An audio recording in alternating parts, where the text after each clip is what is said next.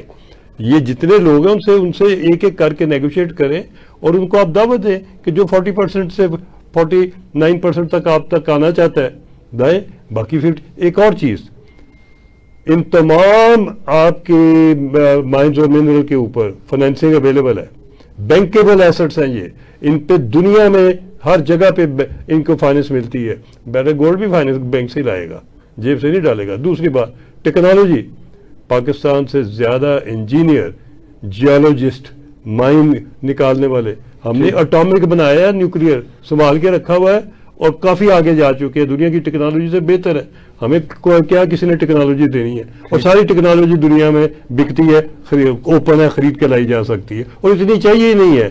آپ کو کسی بھی مائنز کو ایکسپلور کرنا ہے, پروسیس کرنا ہے, اس کا فلوٹیشن یونٹ چاہیے, سمیلٹنگ پلانٹ چاہیے, ریفائنری چاہیے کہ آپ وہ لگائیں تاکہ آپ کو پتہ ہو کہ آپ کے سامنے ہو رہا ہے. ٹھیک ہے منصور صاحب, یہ تو بہت اچھا آئیڈیا ہے کرنل صاحب کا. چھوٹی چھوٹی پاکٹس بنائی جائیں اور پھر ان کو جو ہے وہ لیز پہ دیا جائے. ہم دیکھتے ہیں کہ جب بھی کوئی روڈ بنتا ہے تو اس کے مختلف پاکٹس بنتی ہیں. چند کلومیٹر جو ہے وہ کوئی ایک کمپنی بنا رہی ہوتی ہے اور اگلے چند کلومیٹر کو دوسری کمپنی اس کو کنسٹرکٹ کر رہی ہوتی ہے.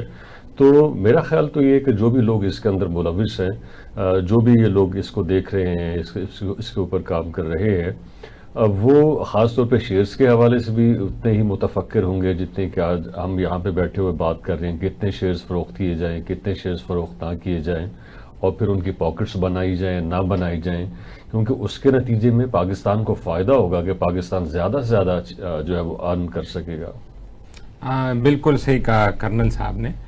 سبسٹینشیٹ کرتا ہوں میں ان کو. پروسیجر پروسیس تو یہی ہونا چاہیے, اور ہوپ فلی جو کل کانفرنس بھی ہو رہی ہے اس پہ ان لائنوں پہ بھی غور کیا جائے, اور خاص کر جو پرسنٹیج کی جو ہے پارٹنرشپ اس کو تو کرٹیکلی دیکھنا چاہیے. لیکن آپ کو پتہ ہے کہ وہ ایک محاورہ ہے کہ خوبصورت عورت کا دشمن اس کا اپنا حسن ہوتا ہے. تو بدقسمتی سے جو کے پی کے ایریا ہے, خاص کر ٹرائبل ایریا, بلوچستان اور افغانستان, یہ منرل ریسورس سے بھرے ہوئے ہیں. ایک رپورٹ آئی تھی جو کہ پینٹاگون نے 2008-9 میں ریلیز کی تھی, اور ان کے بقول 3.5 ٹریلین کا کاپر اور لیتھیم افغانستان میں ہے. اس کا مطلب ہے کہ جرمنی کے اکانومی سے بھی زیادہ. لیکن کیا ہوا افغانستان میں 1978 سے, آپ دیکھ رہے ہیں کہ یہی جو منرل ریسورس ہے یہ ان کے دشمن ہو گئے ہیں. ہر ملک جا کے اس پہ قبضہ کرنا چاہ رہا ہے, اور لڑائی بھی اسی کے لیے ہو رہی ہے. جب سوویت یونین ان کو نکالنے کے لیے آئے تھے تو امریکہ اور الائڈ فورسز ان کے پیچھے پڑ گئے. جب وہ نکل گئے اور جب امریکہ اپنے مقاصد کے لیے یہاں پہ آیا تو باقی جو ریجنل طاقتیں تھی, خاص کر چین اور رشیا, انہوں نے اور ایران نے جا کے اس چیز پہ کی. تو بدقسمتی سے ہمارا جو ایریا ہے ٹرائبل ایریا, آپ دیکھتے ہیں کتنا مسائل ہے وہاں پہ. تقریباً 70 سے 80 گھنٹوں میں خودکش حملے ہوتے ہیں, کئی خودکش حملے ہوتے ہیں. اس طرح بلوچستان میں بھی جو اب جعفر ایکسپریس کا جو نیا تازہ واقعہ وہ اس کے زخم ابھی بھی قوم کے جسم پہ تازہ ہیں. تو یہ کیوں ہو رہا ہے کہ یہ ہماری جو ہوسٹائل ایجنسی ہوتی ہیں, جو ہمارے ہمسایہ ممالک ہوتے ہیں, ہم تو نام نہیں لے سکتے کہ کون سے ہمسایہ, لیکن سب کو پتہ ہے کہ کون سے ہمسایہ ممالک ہیں جو ان کے اکنامک انٹرسٹ ہرٹ ہوتے ہیں. خاص کر مڈل ایسٹ کے بھی کچھ ممالک ہیں جو ان کے اکنامک انٹرسٹ ہرٹ ہوتے ہیں. اسی کو ان ممالک نے اور بڑی طاقتوں نے ان 3 خطوں کو, ٹرائبل ایریا, بلوچستان اور افغانستان کو میدان جنگ بنایا ہوا. کل آپ اس سے اٹھا لیں یہ منرل ریسورسز جو کہ بڑے پڑے, جو کہ لیتھیم ہے. لیتھیم ایک ایسی چیز ہے جو کہ ساری دنیا پہ لیتھیم ہی نہیں رہا. لیتھیم کو کہتے ہیں بلیک آئل, یعنی جو الیکٹرک گاڑیاں بن رہی ہیں اس کی جو بیٹری ہے وہ لیتھیم سے بنتی ہے، یعنی تیل کی جگہ پہ لیتھیم جا کے لگے گا جو پیٹرول ہے. تو اس علاقے میں بھرپور لیتھیم اور کاپر بھرا ہوا ہے. لیکن کیا ہے کہ اب تک آپ دیکھیں نا کتنی بدقسمتی کی بات کہ جب سے جس علاقے میں سب سے زیادہ یہ منرل ریسورسز ہیں وہی سب سے زیادہ غریب ہے. اور آپ اس طرح افریقہ میں بھی جائیں، نائجیریا دیکھ لیں، سوڈان ہو دیں، وہاں بھی منرل ریسورس بہت ہیں. یہ بدقسمتی ہے کہ بڑی طاقتوں نے اپنے مفاد کے لیے نہ وہ خود نکال سکتے ہیں نہ وہ دوسروں کو نکالنے دیتے ہیں. اور ہمارا خطہ بھی اس جنگ و جدل کی وجہ سے، تو ہمیں پہلے یہ دیکھنا ہوگا کہ ہم تو کانفرنس بلا رہے ہیں لیکن جو ہمارے ہمسایہ ہیں، جو بڑے ممالک ہیں، جو مسلم ممالک ہیں، خاص کر چین ہے، ان کو بھی ہم ایک پیج پہ لائیں. یہ نہ ہو کہ وہی حال ہو جائے جو کہ افغانستان کا ہوا ہے کہ کبھی ایک طاقت وہاں پہ آتی ہے تو کبھی دوسری طاقت آتی ہے. صحیح. سیف صاحب آپ کے پاس اس حوالے سے اطلاعات ہیں؟ چین جو ہے اس حوالے سے ایک ہمارے ساتھ ہے، ایک پیج کے اوپر موجود ہے، کیونکہ ہم دیکھتے ہیں کہ جتنی بھی بڑی کمپنیز ہیں ان میں سے بیشتر جو ہیں وہ امریکن ہیں، اور چین کیا اس بات کو ہضم کر پائے گا کہ وہ لوگ یہاں پہ اس خطے کے اندر، خاص طور پہ پاکستان کے اندر جا کے مختلف منرلز کو ایکسپلور کریں اور انہیں پروسیس کریں؟ دیکھیے جی، میں عرض کروں کہ ہر ملک اپنی نیشنل انٹرسٹ میں کام کرتا ہے. چین اپنی نیشنل انٹرسٹ میں کر رہا ہے، یو ایس اے اپنی نیشنل انٹرسٹ میں کر رہا ہے، مڈل ایسٹ اپنی نیشنل انٹرسٹ میں کر رہا ہے، ہمسائے ہمارے اپنی نیشنل. ہمیں بھی اپنی نیشنل انٹرسٹ میں سیف گارڈ کرنا چاہیے. یہ mines and mineral natural resources ایک کلو اس کا سیف گارڈ کرنا چاہیے. انڈیجنسلی ہمارے پاس کیپیبلٹی ہے ہر قسم کی. ہم نیوکلیئر بنانے والے، پروسیس کرنے والے اور اس کو ویپنری میں لگانے والے وہ ملک ہیں. کوئی ایسی ٹیکنالوجی نہیں جو ہماری دسترس سے باہر ہے، کوئی ایسی چیز نہیں جو کہ ہمیں مائنز منرل میں کرنی پڑنی ہے. آپ کو فائننس اس پہ بینکوں نے دینی ہے. سب نے فائننس، جب آپ سے ایگریمنٹ ہوگا اسی کاغذ کے اوپر، اسی ایگریمنٹ کے اوپر بینک فائننس دے دے گے. اس سے بڑا ایسٹ اور کولیٹرل کیا ہوگا کہ جس نے اگلے 100 سال 150 سال چل رہا ہے. بہرحال سیکورٹی ایشوز کو کس طرح سے ایڈریس کریں گے؟ سیکورٹی ہوتی ہے اس خطے میں یا کسی بھی خطے میں دنیا میں جس جگہ اس قسم کے قیمتی نیچرل ریسورسز ہیں ادھر ٹیررزم. آپ ساری دنیا گھوم کے پچھلے 20 سال دیکھ لیں، ادھر ٹیررزم گرم رکھی جاتی ہے اور ود اے پرپز رکھی جاتی ہے. جو طاقتیں اس کو سپانسر کرتی ہیں، جو چلاتی ہیں، وہ اس علاقے کو دبا کے رکھنا چاہتی ہیں تاکہ وہ اس سٹیج پہ آ جائے کہ اس سے یہ چیزیں لینی آسان ہوں. یوکرین پہلے جنگ میں جمپ کرایا اور جب وہ بالکل سارا ملبہ بن گیا پھر مانگا اس سے کہ نیچرل ریسورسز ہمیں دے دو. وہ بات یہ ہے کہ ہم کس وقت کانفرنس بلا رہے ہیں. یہ ٹائم نہیں ہے نیگوشیٹ کرنے کا، یہ ٹائم نہیں ہے سودے کرنے کا. آپ بہتر ویژن والے، آپ سمجھدار ہیں سارے کے سارے، کانفرنس کرائیں، 10 کانفرنس سے کرائیں. ان سارے ایسٹ جو ہیں ان کو پارلیمنٹ میں ڈیبیٹ کریں، ان کو ہر جگہ ڈیبیٹ کریں، کھل کے بات کریں. ہم نے جو کچھ چیز کو چوری چکاری کی تو نہیں بیچنی ہے، یہ تو ہمارا سرمایہ ہے. ہم اس کو کیوں چھپاتے پھریں، اور اس کی قیمت کم کیوں لگوائیں؟ ہمیں تو مارکیٹ میں بہتر سے بہتر ویلیو ایڈیشن کرنی چاہیے. ویلیو ایڈیشن کے بعد کسی کے ساتھ، اور اگر آپ بہت ہی مجبور ہیں تو پھر کسی قیمت پہ اپنے شیئر 51% سے نیچے کریں گے تو پھر غلامی ہے. ٹھیک ہے، ایسٹ انڈیا کے بجائے ویسٹ انڈیا کمپنی ہے. ٹھیک ہے منصور صاحب، ہمیں پاکستان کو جو ایک مسئلہ درپیش ہے یعنی بڑے لمبے عرصے سے، کہ جب ہم چین کی طرف دوستی کا ہاتھ بڑھاتے ہیں تو وہ امریکہ کو ناگوار گزرتا ہے، جب ہم امریکہ کی طرف دوستی کا ہاتھ بڑھاتے ہیں تو وہ چین کو ناگوار گزرتا ہے. اور اس کی جو حالیہ مثال ہے وہ سی پیک ہے. چین پاکستان کے اندر سی پیک بنا رہا ہے، امریکہ کو وہ ایک آنکھ نہیں بھا رہا، اور اس کے نتیجے میں کبھی سی پیک رک جاتا ہے، کبھی اس کے اوپر کام شروع ہو جاتا ہے. کبھی امریکہ کی طرف جب بڑھتے ہیں کہ جی ہمارے ساتھ کچھ نرمی کا معاملہ کیا جائے تو وہ کہتے ہیں کہ جی اس کو روکو. ایسی صورتحال میں کیا کرے پاکستان؟ جی آپ نے صحیح کہا. ایکچولی جب آپ فائنینشلی انڈیپینڈنٹ نہیں ہوتے، دیکھیں نا، چین تو اپنے مفاد کا انٹرسٹ کرے گا جس طرح کرنل صاحب نے فرمایا، امریکہ اپنے مفاد کا کرے گا، اور یہ دونوں جو ہیں آپس میں رائیول ہیں.